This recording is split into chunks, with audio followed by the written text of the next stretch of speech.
What's up, nerds? Welcome to Cool Nerd Show. I'm Steve Trezza. Scott Burnett. And this is our review of Star Wars Episode VII, The Force Awakens. It's finally here. For sisters. Shut up. And it's finally here. We've been waiting for so long. We are going to talk about spoilers at the end of the video, so it will be spoiler-free up until we say, here come the spoilers. Pretty straightforward. Scott has been talking about this for the past year, basically. I'm a bit of a Star Wars fan. So, try and let me get some words in, but we'll see how it goes. I'm working on not talking over people. So, let's start off with our normal movie review, like we do, and we always start off with the story. So, getting into the story, Scott, it's years after the trying not to spoil anything here, but years after Jedi, everyone's kind of older. There's a new everyone's older. There's a new order. Yes. That's called the New Order. The New Order. And Clever. We'll leave it kind of around there, and madness ensues. So, what did you think of the story for Star Wars Episode VII? From the start, the opening crawl got me. The first line. That gets everyone. Yeah. So I'm automatically hooked. That being said, the only real gripe I had with the whole movie was story related. It runs very parallel to A New Hope. Now, I hear a lot of people online like, it's the same movie, blah, blah, blah, and those people are idiots because they don't know the difference between thematics and plot points. All right. So, while having similar thematics, similar thematic points, it doesn't mean the story's the same.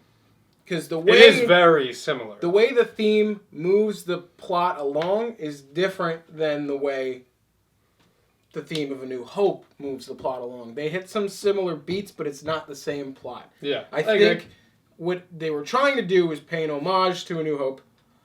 Came across a little ham-fisted, and sometimes even a little shot for shot out of A New Hope.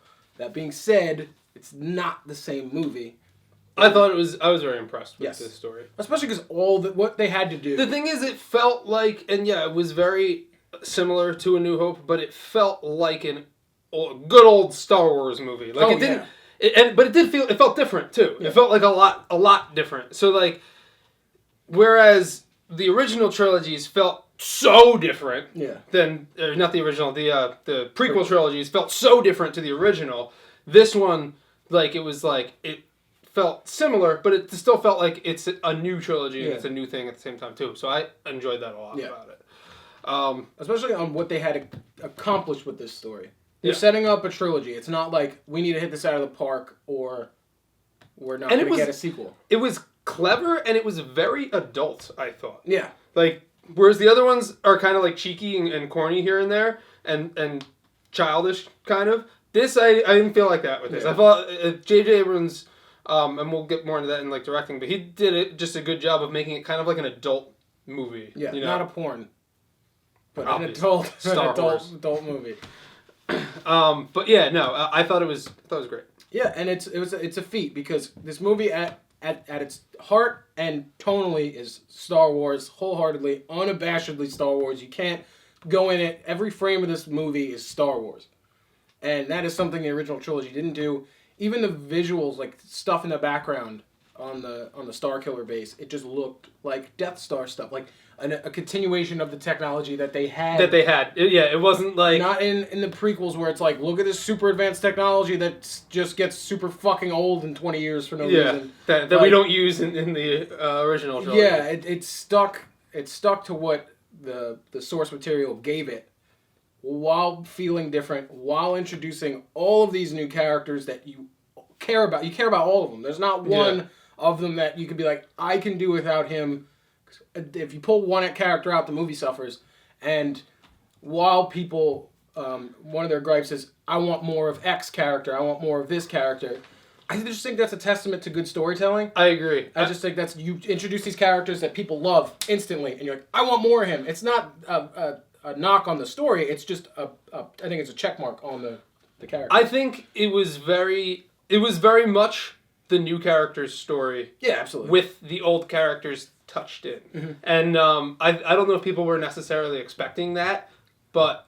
Well, to be honest, we got a lot more Han than I thought we were going to get. I did. I thought so too. But outside of him, everyone else was just kind of here and there. Yeah, Han was the Obi-Wan of this story. But it was good. Try not to spoil anything. So, stick around for more in-depth talk on that. So, check off the story. Let's get into acting.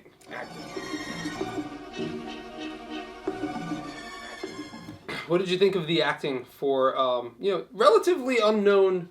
I think all unknown. I mean, as far as big theatrical stuff, John Boyega and Daisy Ridley had done nothing. Yeah. And Oscar minor stuff. And Oscar Isaac was probably the most known out of them, but still relatively unknown for the general public. Daisy Ridley acted her goddamn ass off. She's great. And so did John Boyega, especially because he had this weird, reluctant character to play, and it'd be hard to nail like he did. But I think Daisy Ridley stood out just because this whole trilogy has a hairpin, and it's the audience absolutely loving Rey. Yeah. If you hate Rey, she rubs you the wrong way. You don't really kind of sympathize with the whole trilogy crumbles. Yeah. Because it's her story. No matter what, it's her story and everybody around it. A lot like what happened with Anakin in the original trilogy. Exactly. No one liked him. No one liked Hayden Christensen as him, or even child Anakin. A lot of people were kind of like. Yeah. So, and that I feel like is where the prequel trilogy had suffered. Ooh, there's more than that. But that's where it started. Giving George Lucas creative control is where it started. But, Daisy Ridley knocked it out of the park. There's moments where you just felt for her in the beginning when she's lonely. You just feel you just feel for her and you automatically love her, and then you're locked in and she takes you along on this adventure and you're there with her along the way and you want to just see where she goes and you want to see her succeed, and that's the key to writing a good character. Wanting to know where they came from, what they're doing, and where wanting they're going. To know more about them. Yeah, exactly. And she nailed it. And I don't know anybody who could dislike Rey. Yeah. And I agree. She's adorable. I also She is very cute. Yeah, I kind of had a little crush on her throughout the whole movie. Yeah, no, and it's not like she's this just there for the ride hot girl. She's this independent, strong. Yeah, strong female character. Yeah, there's this moment where who don't need no Jedi. Yeah, exactly, because you can write a strong female without being I don't need a man. Yes, I also agree. I thought her acting was great. I thought John Boyega was also great. Han Solo, come on, Harrison Ford is the man. And for once, he wasn't Harrison Ford playing X. He was Han Solo. He was, because that's how good of an actor he is. Yeah. He can play a part that he hasn't played in 40 years. You know? 30 years, whatever. If you look back at his recent stuff, even Crystal Skull, he was Harrison Ford playing in it. He didn't care. He checked out. He's a grumpy old man. Yeah. He wanted to be there. Also, Adam Driver has a sweet voice. in that modulated Kylo Ren mask. Yeah. I wanted so much more of him. I will finish what you started. Because he was awesome. It was homage to Vader. But he's not just a Vader ripoff. I know. He's got way more layers that Vader didn't have. We'll get into that. Yeah.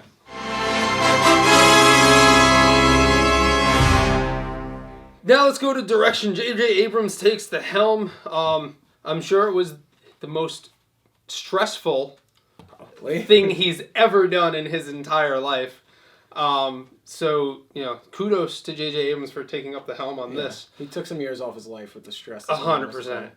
And he even said in a recent interview that it was the worst feeling in the world when he had to premiere it to Disney and LucasArts and everyone, because he didn't know how they were going to react to it.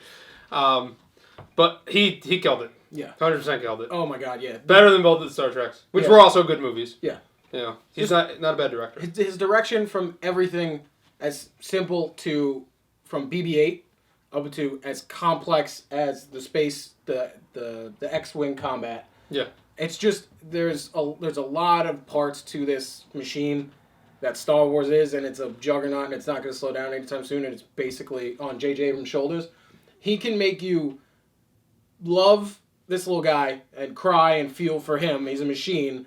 And then he can go straight into this big operatic space battle and blend it together and really not pull you out of it, along with keeping the tone of a beloved franchise that's been around for since before I was born, and not screw it up. Now, it's a feat. I think it's, like, from a cinematic standpoint, I think it had the best cinematography of any Star Wars. Oh, yeah. Because of the technology. Yes. Well, not only that, though, too, but, like, you know, they didn't, when they were making the original Star Wars, they didn't know they were making such a huge juggernaut. But also, George Lucas back in, 77 or 76, when it came out in 77, but filming it in 76. Usually a lot of movie directors, when they're young in their career, they're not corrupt by the studio yet, and they're still trying to, like, find their art. So, like, A New Hope has really good cinematography. I think that probably outside of this movie has the best, but I think the cinematography in this, the shots, the symbolism, everything in this movie looked fantastic.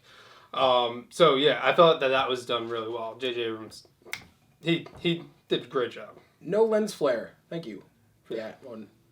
Thank you. There was one lens flare, but it was a big one. And he was he did good to pay homage to Lucas too, with like the wipes and stuff like that. Yeah. The Star Wars stuff that you see in every movie. We saw it in 3D, and the Star Destroyers look badass in 3D. I thought I was gonna hate it in 3D. It was a great movie in 3D. I didn't notice it, and I actually saw it again. I saw it twice already. And did you see it in 2D today? I saw it in 2D, and to tell you the truth, enjoyed it more in 3D. Told you, I'm very avid for 3D, and Scott hates it. I hate it normally, but this did it perfect, because there was a shot where a Star Destroyer, it was face on, and it looked like it was out of the screen, and I don't really perceive 3D. Maybe it's just my shitty eyes.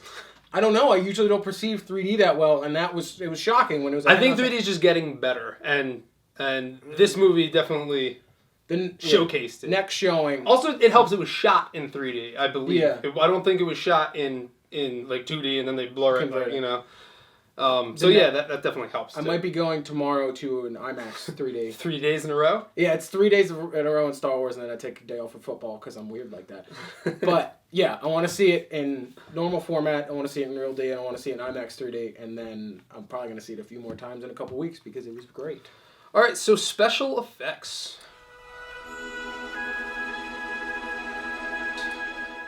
I mean, you've seen it. If you've seen the trailer, you know it's a huge testament to what they did. From everything from just, like I said, the droids, that BB-8 was a mix of practical and CGI. Yeah. The not special effects, the practical sets that they use. The practical, and there's a lot of old faces that you see come back. Old alien faces, won't mention them yet, that you see come back, and they're all like puppets, and they look great. Or a mix of CGI. There's, but if it's just very rare of a full CGI. Yeah. Maz there's a couple. Maz Kanata's full CGI, but she's motion captured by Lupita Nyong'o. I think she was 12 Years a Slave. She did full mocap and voiceover for it. She didn't look that bad. Yeah. You could tell it was CGI, but it's on par with what we see today. Yeah, yeah. But past the special effects, the practical sets were incredible. Great. There's a scene on Maz Kanata's planet, I'm blanking on it, I can't remember. But the whole thing is practical. The whole thing. And it's it benefits because the actors have something to react to. Yeah. Where the prequels, they were sitting on a green screen. And it made it weird. Yeah. But one more thing, the lightsabers in this were fantastic.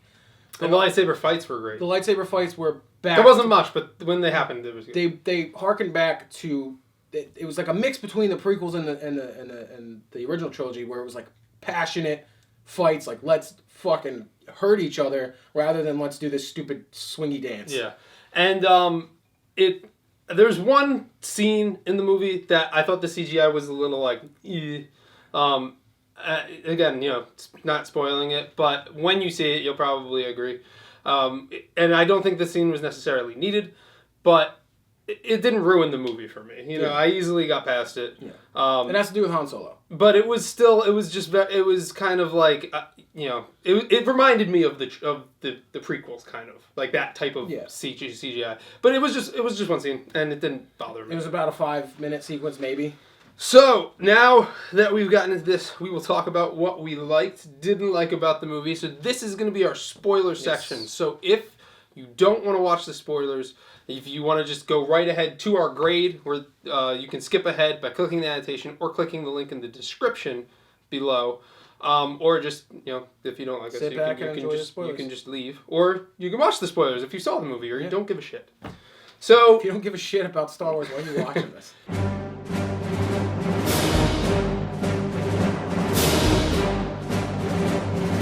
So, what was like some of your favorite parts? We'll get into the favorite parts. The good. What were your favorite parts of this movie? Off the top of my head, BB-8 is funny. Poe and BB-8's relationship, because BB-8 is Poe's droid. I didn't know that. I automatically assumed it was with Daisy Ridley the whole time. He's Poe's droid. Poe, right off the bat, he set the tone for the whole movie.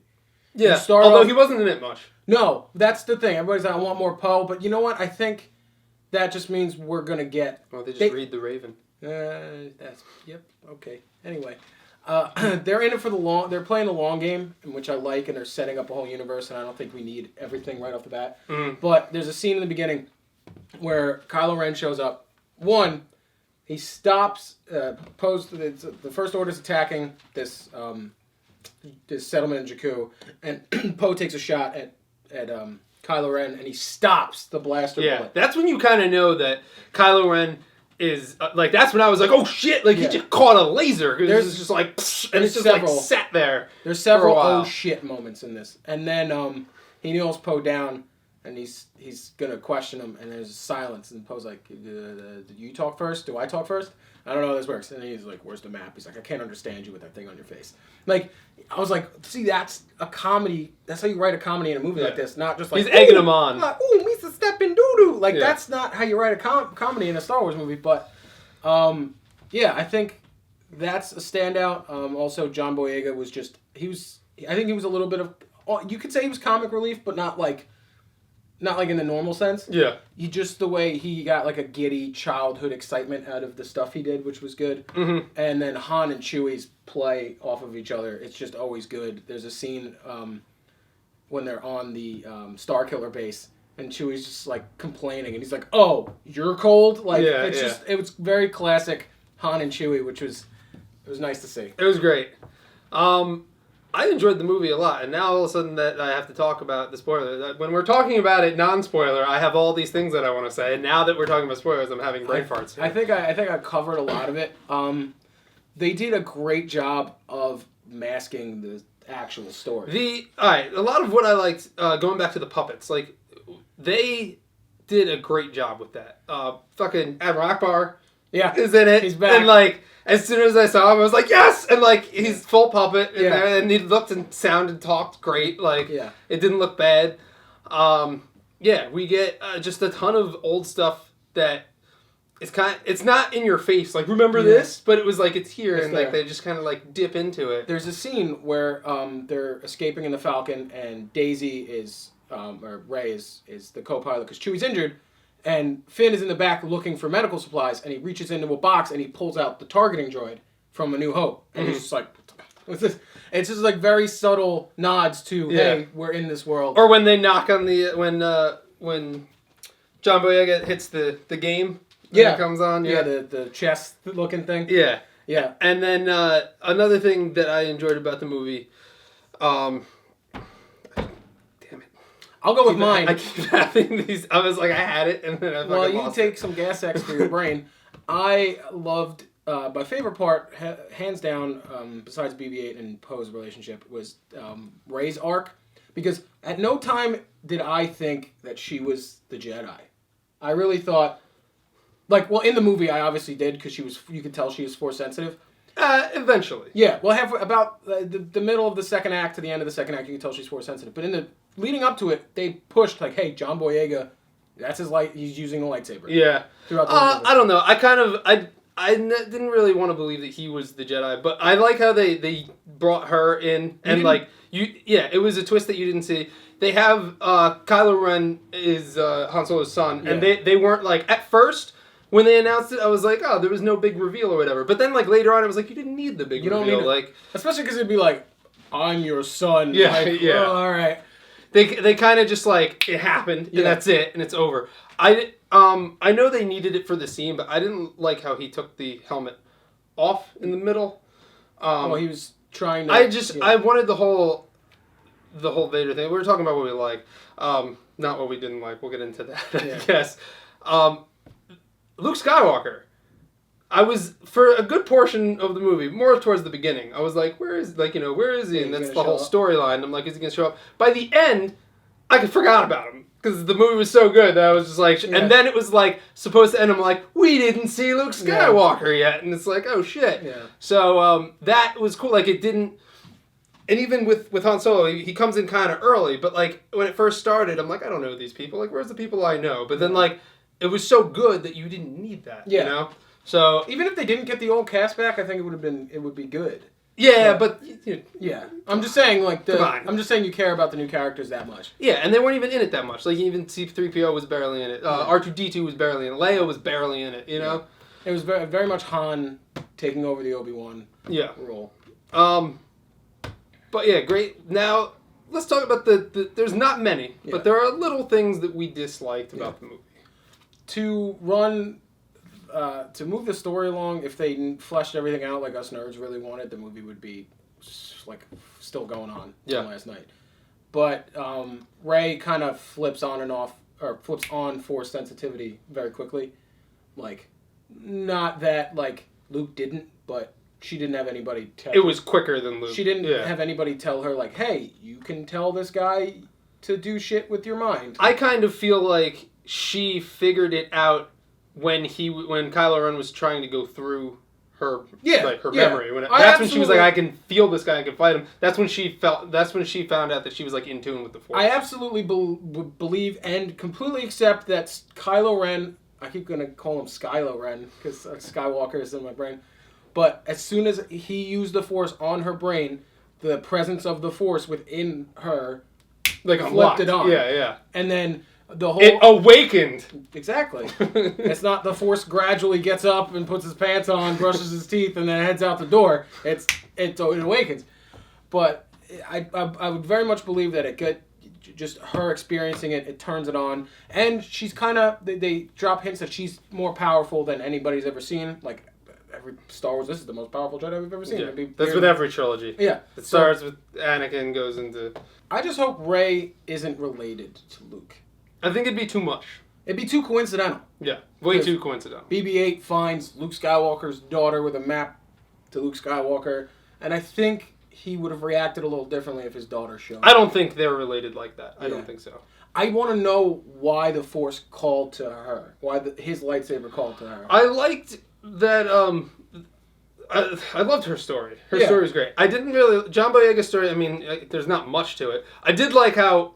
we see a stormtrooper break free, which like they never really show or you never hear about that. And I'm sure like there's a bunch of people who are like dislike that because it's like it's not supposed to happen. But like I'm sure it's happened before. Yeah. But never like in this way. Like the way that it unfolded like this, he just happened to get away. Like there could have been other times where stormtroopers were rebelled. Rebelled, and then they were immediately killed. Well, because they even talk about it when they look at his file. They're like, he has no record of reluctancy. Yeah. Meaning that there has been stormtroopers with reluctancy. Yeah. Also, and that's all you needed is that line of dialogue. Also, I like when the relationship between Kylo Ren and Hux, when he's kind of like, get your ducks in a row, or he's like, should I bring in another clone army? And he was like, you mother... That was the only nod to the prequels. And it was subtle, and not a lot of people caught it, but it was cool. Now, one thing I disliked, and I said before, I didn't like Kylo Ren taking his mask off in the middle of the movie. I kind of just wished he just kind of left it on all the way until the reveal when you see Han Solo and him on the bridge, right before he kills Solo. Yeah. Like if he took it off there, it would have been more impactful. felt like. Yeah. Because then you would have been seeing his face for the first time. Han would have seen his face and whatever. I also. While I liked that, like, you saw that Kylo Ren was not mature enough yet, I also disliked it at the same time because it reminded me a lot of Anakin Skywalker in the prequels. Like, he was him almost, to me at least. So I think it's just a struggle because it's weird. You see Anakin, he flipped, and then there was no conflict in him anymore. Yeah. Kylo Ren is very much a Sith. So there's always two Sith, one that has the power and one that craves it. And then it's always this ebb and flow where the apprentice takes over and then gets a new one, and it flip-flops like that, which very much is Kylo Ren and Snoke. But he keeps getting called back to the light side.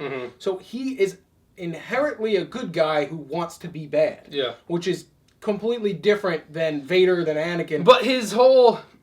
Yes, but his whole kind of whining, his whole temper tantrums, that was 100% Anakin Skywalker. Yeah, well, because he's never experienced another Force-sensitive person fighting him. He's not used to it, and he is immature, because at the end, Snoke says, bring me Kylo Ren, we have to finish his training. Yeah. He's not done yet, which is crazy, because he was super powerful in the beginning. In the fight at the end with Rey and Finn, where he was getting kind of overtaken a little bit. Yeah, he seems like he's not as powerful as you once perceived him. But that's when, after he killed Han, Chewie shot him with his, crossbow laser. Throughout the whole movie, that thing was blowing people away. Sending people yards, flipping in the air. So it's a powerful weapon, and it hit Kylo Ren, and it barely took him to his knee. So I think he was just very injured, and then that kind of fed into the believability of Finn and Rey being able to face him this early. Yeah. I just didn't like the similarity of him and Anakin from back then. I think that's how they should have done Anakin. I think that was a good Anakin. I don't know. But anyway, it didn't bother me as much to, make me dislike it. I actually liked this temper tantrum when Rey got away. And he started slashing up the room with his lightsaber. And all you see is sparks flying out of the door. And two stormtroopers walking down the hallway. The one taps the other one. They just turn around and walk away. Yeah. That was good. All right, enough of that. That's what we thought. That's what we liked and disliked. That's basically our review. So let's get into the grading part. Scott, what will you give Star Wars Episode VII, The Force Awakens? Call me a fanboy. Nothing's perfect. I'm giving it a 9.5. All right. I'm going to give it a 9.1. Okay. So that's a 9.3. Yeah.